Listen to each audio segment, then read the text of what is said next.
Sooner or later, Florida State probably going to find their way out of the ACC. Same can probably be said for Clemson and who knows who else. So, how is the ACC going to replace them?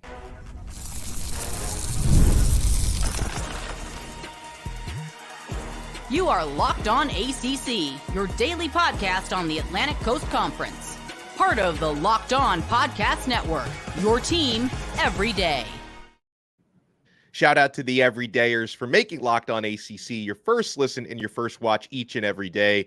I am Alex Donno of Locked On Canes. He's Kenton Gibbs of Locked On Wolfpack. This episode of Locked On ACC is brought to you by FanDuel. Make every moment more. Right now, new customers get $150 in bonus bets guaranteed. That's $150 win or lose. Visit FanDuel.com/lockedon to get started. Now, Kenton Gibbs, Clemson Gibbs, you and I are not some of those people who are saying, hey, the ACC is going to completely collapse or implode by June 30th. There's not going to be a conference, but we do feel that at some point, probably not this year, but probably within the next 2 years, Florida State is going to find a new home, and Clemson may, in fact, trend in that direction as well, and who knows who else. The ACC did recently expand. It's going to become official on July 1st in adding SMU, Cal, and Stanford. So if two or more teams leave the conference, there's a good chance that the ACC is going to try to expand again, to try to do what they can to carve out a niche among the Power Two and the Big 12. So I'm taking a look here, Kenton, at an article. This was actually written by our colleague, Kevin Borba, who hosts Locked On Buffaloes, the Colorado show. He also writes for the All Cardinal Stanford site on Sports Illustrated, and he writes about 6 schools that he thinks are expansion candidates for the ACC. Before we get into that, Kenton, are there any schools out there who are, obviously we're not talking about taking anybody from the Big 12 or the SEC or the Big 10, schools that are in, non-Power 4 conferences right now. Are there any that tickle your fancy that you think, hey, the ACC could look at adding these guys? I mean, we're going to get into a few of them coming up here, but I'm looking around at the landscape and I'm saying, what is the ACC's bid for survival here? And I've said all along that the ACC and the Pac-12 need to merge. Now, why do I say that? Because a numbers game is how you survive. So in terms of who tickles my fancy for the ACC in particular, there is no one school that does it. But I do believe that if they are to get multiple schools in multiple big-time markets, they're going to cook. Yeah. And so, okay, the ones that Borba lists, and I like most of these as options. And, and I'm still kind of puzzled to this day that Washington State and Oregon State haven't found a home yet. And those are among the first two that he lists. And it, like, Kenton, I think it's a reminder that a lot of times, like your recent football success and prestige, these obviously aren't like national championship winning programs, but Washington State and Oregon State, like they've been somewhat relevant in the college football landscape, and yet they really didn't have any takers, including the ACC. And I think it has a lot to do with the TV markets that they're in. I think it has a lot to do with not being in desirable TV markets, because honestly, if I were ACC commissioner for a day, I would have, just based on football reputation and recent success, I would have added Washington State and Oregon State before I would have added Cal and Stanford. But the difference there lies in the Bay Area, Northern California TV markets versus, rural Washington State and Oregon. So I think those could be prime candidates, Kenton. And there's some not quite as high on the radar candidates that people might not think about. I think there's a decent shout out that Borba makes for Memphis. They've had for the last 10 years, a rising football program. They've had 10 plus wins in 4 out of the past 10 seasons, which is certainly respectable. Some good players have come out of Memphis. Another one that gets a shout, there's probably some regional bias on my part, but USF, South Florida, they're located in Tampa, which is a big TV market. That football program has had a lot of downs, some recent ups. They had a good year last year. And another one who we think of as, obviously more of a basketball school than a football school, UConn is another option he puts out there. And then the last of the 6 options that he puts out there as possible expansion targets, and I think you and I both like this one a lot, is Tulane. Yeah, and so if first thing first, let's address the elephant in the room. I talked about this when people were saying, well, Florida State can't leave the ACC, because remember when alignment talk first started, this started before the beginning of last season. So remember, Florida State's most successful season in recent memory, going back to what, 10 years ago, but at that time, I guess you would say 9 years ago, was 8-9 wins.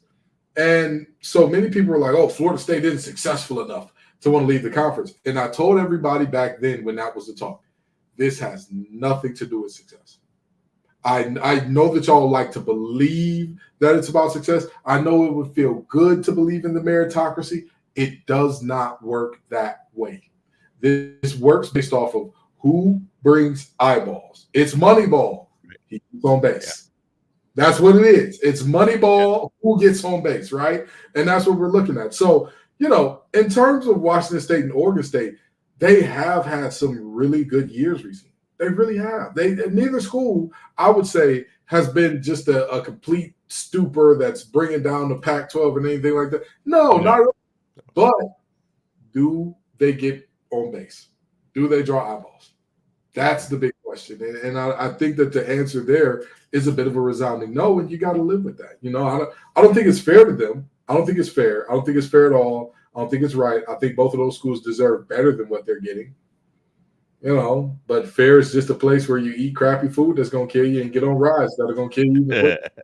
So, you know, that's my opinion on those two. Now, Memphis, UConn, Tulane, I like all of them, but like you said, UConn got to do something with football. They got to do something. Yes. They got to get right. And granted, UConn is trending on the right path, because I remember that game between them and the UMass Minutemen a few years ago was the battle of the defeateds, because neither team had a win at that time. But you know, they're trending in the right direction. So but I do like Memphis and Tulane a lot. I think those are two markets, two really big markets. You get a lot of eyes on the game. You get a lot of eyes on the ACC. Like I said, I'm not impartial to saying like, hey, if you want to extend the conference and get 3 of these teams, I'm not super against that, because again, you're not beating the game. You're not beating the Iron Bowl. You're not beating USC Oregon. But you know what you can do? You can give a volume of games. We got games on Tuesday night. We got games on Wednesday night. We got games on Thursday night. Whenever you look up, there's going to be an ACC team playing another ACC team on TV. And that is where you win. Or, you know, like I've always proposed with this merger, again, you have that situation where you're everywhere.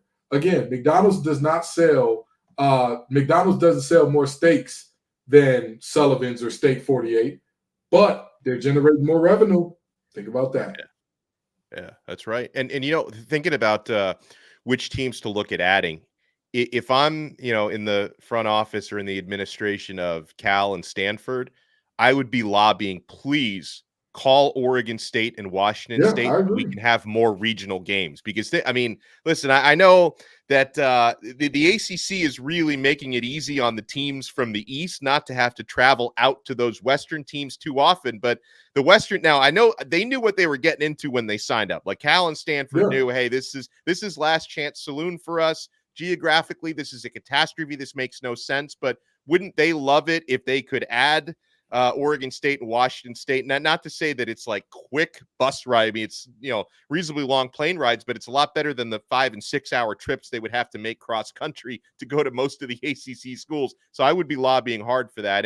And folks, none of this is to say that, you know, that Florida State and Clemson are replaceable. Like, these are not like for like replacements. This is just about bringing in more eyes, trying to replace what you're losing. And not to say you can do that, but, you know, the ACC is going to need to basically replace the quality with quantity, and they're going to need to stay big if they're going to survive. So that's why we would talk about, you know, replacing these teams. And, you know, speaking of ACC schools, I know that I was reading some blogs around the conference, and Virginia Tech seems a little bit slighted by the idea that only one of their games next season is considered to be a quote unquote ACC game of the week. And Kenton, you and I, we both caped up for the Hokies a little bit in some recent episodes, thinking they're going to be better than a lot of people give them credit for. So does this list from Athlon Sports, did they get it right on ACC Games of the Week? Should any team out there be represented more?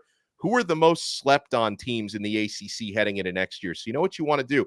You want to keep it locked right here on this brand new episode of Locked On ACC.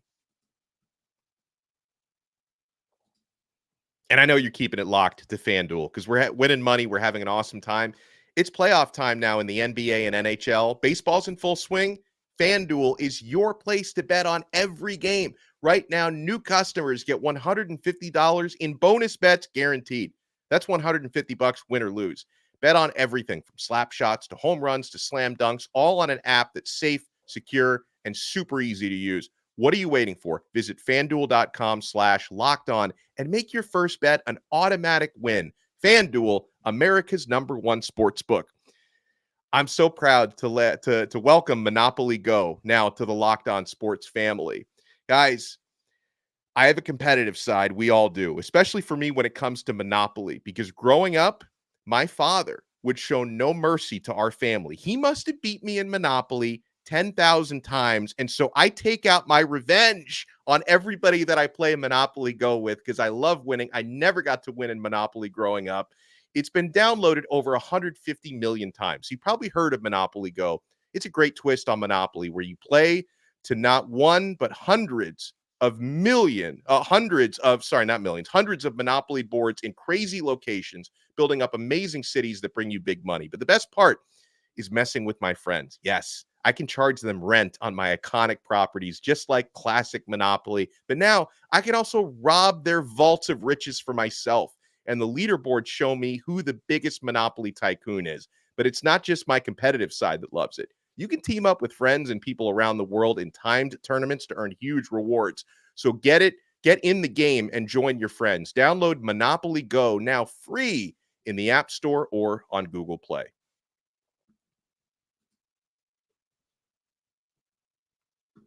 Thank you so much for making this Locked On ACC episode your first listen and your first watch today. We're free wherever you get your podcasts. We're free on YouTube. We're part of the awesome Locked On Podcast Network, your team every day. Alex Donno from Locked On Canes, Kenton Gibbs from Locked On ACC. So, Kenton, I'm looking at teams who get selected by this preseason look at the ACC schedule. Some of these are non-conference games as well.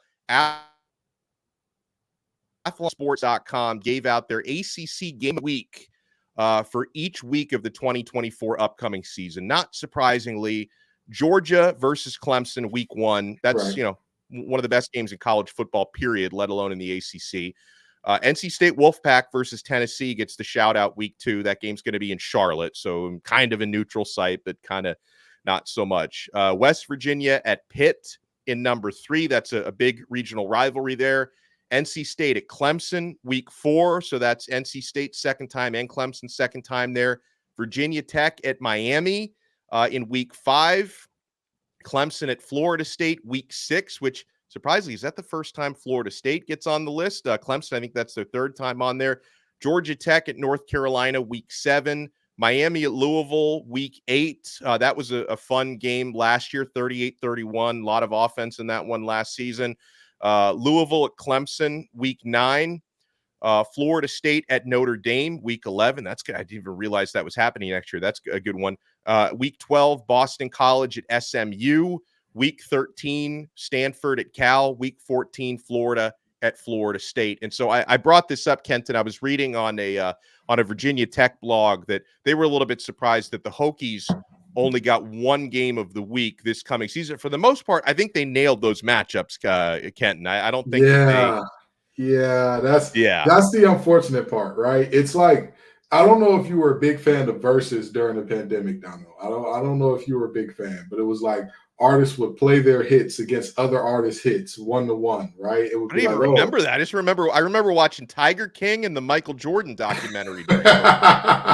Well, before Ciroc and Doritos got involved, there was artists from rap and hip hop and R&B communities playing their best hits against other artists who were like them, and everybody's like, "Oh, who had bigger hits?" And winning the Versus wasn't just about who had the better hits. It was about the way in which you organized your hits, right? If somebody had a mega hit that you can't beat, you don't put your hit that's your best song ever, but it can't compete with their mega hit up against it. And that's kind of how the schedule shook out for Virginia Tech. Like, when I look at this week 11, right, I'm saying to myself, man, Virginia Tech does have a really good matchup. Clemson, Virginia Tech. That just so happens to be the same week as Florida State, Notre Dame. Oh, And then I look up at week 12 and I say, oh, man, this is the week they got a shot. Boston College at SMU is the game of the week. I believe that's Virginia Tech's bye week. It just so happened to work out. You planned your songs wrong in the verses, brother. Listen, you and I are both big on Virginia Tech. It just so happened to be it worked out this way. And here's the other part. Hokie fans, Pitt Panther fans, Virginia Cavalier fans, Wake Forest fans, all of you, I want everybody to relax and breathe. And remember, all of these games are flexed. All of the games past a certain week are flexed. So if your team ends up 9-1 in week 11, all of a sudden, intrigue is different. If Riley Leonard don't pan out at Notre Dame, if Cade Klubnik keeps not knowing how to figure out which read is the appropriate one, guess what? Things change. Things change. And next thing you know, you can go in with one game of the week. And you can leave out this thing with 3-4 of them. So, don't get too all up in a bunch over preseason stuff. A single ball ain't been put down yet. A single ball ain't been kicked off yet. A single whistle in the actual game hasn't been blown yet. Let's not blow this out of proportion. But I will say this is really great for the Rodney Dangerfield angle if I'm Virginia Tech. If I'm one of those teams that I feel like I'm being slept on and saying, we get no respect at all. We get none. Yeah. Nobody believes us.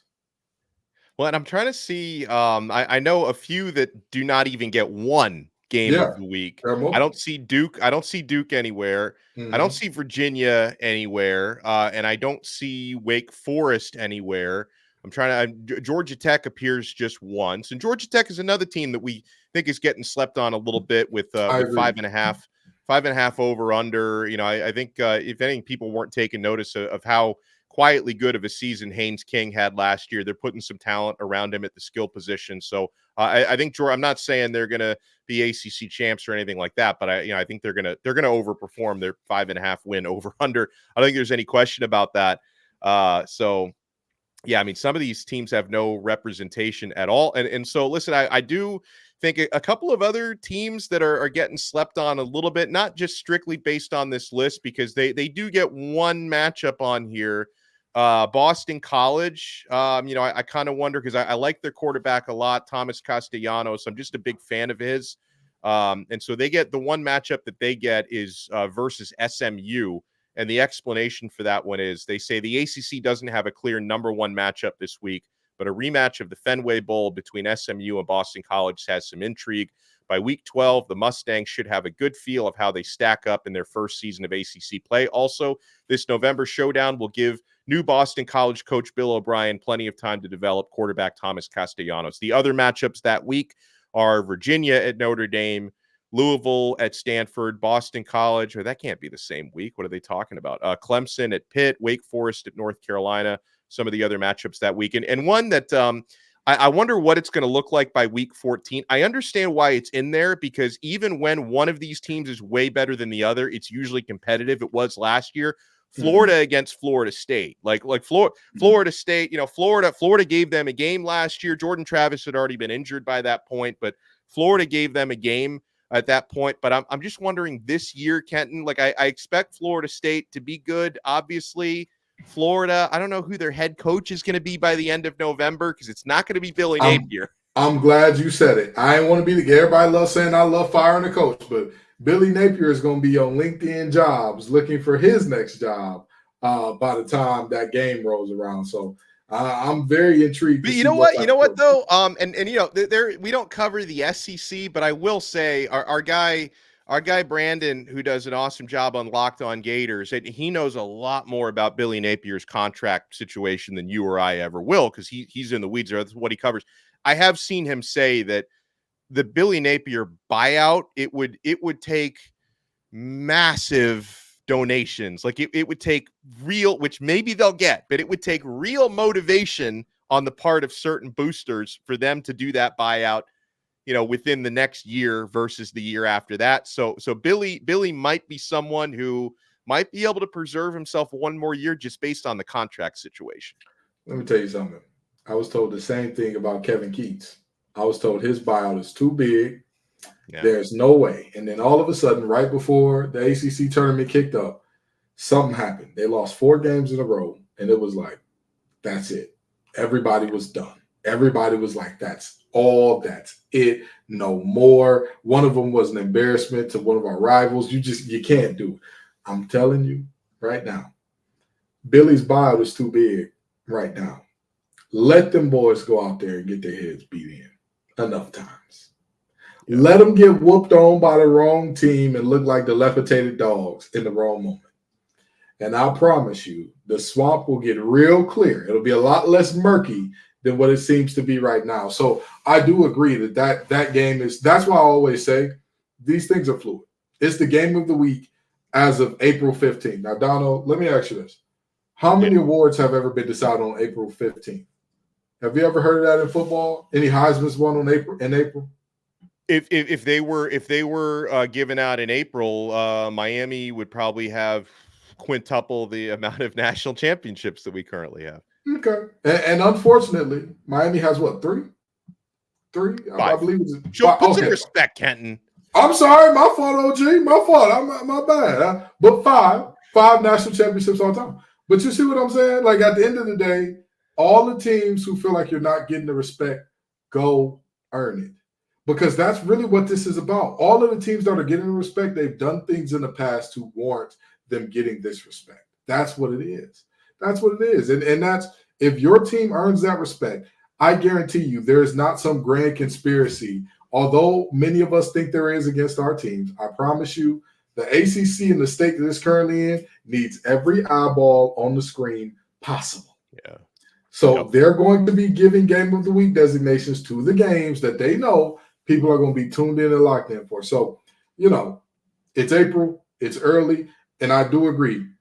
The folks are sleeping on Coach Key and company down there in Atlanta. But up there on Chestnut Hill, if they sleeping, give me my Snuggie, give me my neck pillow, give me 2 extra large pillows, 1 extra firm, 1 extra soft. Not sure how I'm going to feel on that day, but I need options. I need options for how I want to sleep because I'm knocked the hell out. I love Castellanos. Love him. I love him too. So if Boston College isn't going to be a thing, maybe he hops in the portal and goes to another ACC school because I don't want to lose him from the conference. Hey, listen, you and me both. That's a bad man. Again, I don't have any faith in O'Brien, but I've been wrong before. I'm going to be wrong again in the future. Who knows? Maybe this is one of those times. Maybe they wake me up by this time in about 5-6 months. Well, coming up next, the transfer portal is opening today. Here's what we know about ACC players who are getting in. Now, this is all going to evolve. So don't talk to us at like 7:00 tonight and say, how come you didn't talk about this guy, that guy, and the other? It's going to be a lot more in. Here's what we know so far coming up next here on Locked On ACC. Maybe when these guys hop into the transfer portal, they could look for their next location at LinkedIn Jobs. I think that could be a welcome update. And when you're hiring for your small business, you want to find quality professionals that are right for the role. That's why you have to check out LinkedIn Jobs. LinkedIn Jobs has the tools to help find the right professionals for your team faster and for free. LinkedIn isn't just a job board. LinkedIn helps you hire professionals you can't find anywhere else, even those who aren't actively searching for a new job, but might be open to the perfect role. In a given month, over 70% of LinkedIn users don't visit other leading job sites. So if you're not looking on LinkedIn, you're looking in the wrong place. On LinkedIn, 86% of small businesses get a qualified candidate within 24 hours. Hire professionals like a professional on LinkedIn.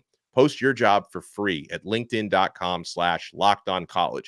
That's linkedin.com/lockedoncollege to post your job for free. Terms and conditions apply. Thank you so much for making Locked On ACC your first listen and your first watch today. Hey, it's Locked On NFL Mock Draft live on April 17th at 7 o'clock Eastern Time, streaming on the Locked On Sports Today channel 24/7 or on YouTube or the free Amazon Fire TV channels app. Find the ultimate 6-episode series on April 17th at 7 o'clock Eastern Time to hear who the local Locked On experts are picking for every NFL franchise, with live reactions from local college football experts and even the fantasy football angle. The Locked On NFL Mock Draft on April 17th at 7 Eastern Time, streaming live on Locked On Sports Today, 24/7 streaming channel on YouTube or the free Amazon Fire TV channels app. All right, so Kenton, I've been on record saying it. I think this is going to be both incoming and outgoing for most of your favorite universities, that this is going to be one of the craziest transfer portal periods coming up. Like, I know, I can speak from a Miami perspective. I think they're going to look for 5 or 6 prioritizing difference makers, not just bodies, because they want to maximize Cam Ward's 1 year. And I'm expecting Miami, if they're going to bring in a half dozen guys, they're expecting about a dozen guys to go out the other way, because they're already 6 spots over the roster limit right now. So if you do the math, I think my math checks out with that one. And you've already got players hitting the portal, Kenton. I'm looking at my tracker, and Greedy Vance, who started 5 games in the Florida State secondary last year, Nickelback, he's going to be hitting the transfer portal. And we know Florida State has a really loaded secondary, so it's dog eat dog. And Greedy Vance is a pretty good player who's going to become available now. I'm seeing Brian Massey, a cornerback from SMU, who's going to be hitting the transfer portal. He declared at some point on Monday evening. I think a couple of days ago, the second leading receiver from Boston College, Joseph Griffin Jr., he announced he was going to be hitting the transfer portal when that officially opened. So we're already seeing some outgoing movement from an ACC perspective. It's going to get crazy going in both directions, Kenton. And quite frankly, I've got my popcorn ready. I can't wait for all this chaos to unfold. Yeah, like you said, it's just getting started. It's literally just getting started. There are so many different guys that are, for every team that you hear, man, they've completely bolstered their secondary. Their secondary looks entirely different than it did last year. Well, guess what that means? If everybody from that last secondary didn't graduate, take a wild guess, right? We talked a lot about how NC State's receiving room looks entirely different. And Julian Gray, one of the most electric returnmen in all the nation last year, is in the portal. He's in the portal now. And so, there's this happens for every team. Every team is going to have some two-way traffic here. The question is how much. Donno is obviously describing for Miami a situation where there's going to be a lot of traffic. There's going to be 18 face changes in that locker room, according to Donno's prediction here. And here's the fun thing about that. You get 85 scholarship guys overall. I believe that's the number, right? 85 or 82? Yes, 85. Somewhere. Yeah. 85, yeah. So you get 85. You're going to have a lot of new guys. A lot of guys who you were familiar with are about to be no mas. They're gone. They're out of here. So, this is the new nature of the beast. And I hate to be that guy, but this is why I advocate for players getting paid and doing all their thing. Because at the end of the day, this is not going to be a smooth, like, hey, you know that you can go somewhere better than Miami. I know that you can go somewhere better than Miami. So how about you go somewhere better than Miami? That's not the reality. A lot of these players don't have anywhere better to go. And this is not a shot at Miami, because every school does it. There will be some guys who they know that they won't have this opportunity to play at the Power 5 or Power 4 level again. They may not have the ability to play at the FBS level again, but it's just the way the game works out. So, this is why I'm all for players get paid while you can, because you never know when that knock on the door is coming. And hey, man, you can play plenty of places, just not here. Yeah, and I know, like, something I hear internally from college football fan bases is like teams that are super active in the portal, and there's a bunch of them who are super active trying to overhaul and upgrade their rosters. Fans will say, like, well, how come we're not just focusing on developing the players we have? It's tough, because, like, if you're genuinely, like, forcing out players that are going to end up becoming, All-Americans somewhere else, that's a problem. You shouldn't be doing that. Yeah. On the one hand, you don't always know because, yeah, some teams do kind of force players or nudge players out to replace them. You don't necessarily know, was that his choice to leave? Because sometimes players will decide to go elsewhere, and that's not your coach's fault if a player wants to continue his career somewhere else. Sometimes players don't always develop. And listen, it's not, even if you have a great coaching staff that has a track record of developing players, you don't develop. Sometimes you just get it wrong and a player doesn't turn into who you expect they turn into. And also, Kenton, like with the arms race that is today's college football, if you're a team, and I'm not speaking strictly for Miami now, you could be speaking for teams like Florida State who have had excellent results in the portal the last couple of years. Mike Norvell is like a portal wizard, and Lane Kiffin in Ole Miss has done an amazing job with the transfer portal. That in the arms race that is today's college football, you can't always afford the patience to say, well, hey, I've got, one of the top quarterbacks or wide receivers in the country is available, but I want to stick and develop my guy who might take another 2 years before he's at that level. Like, you don't have that sort of time anymore.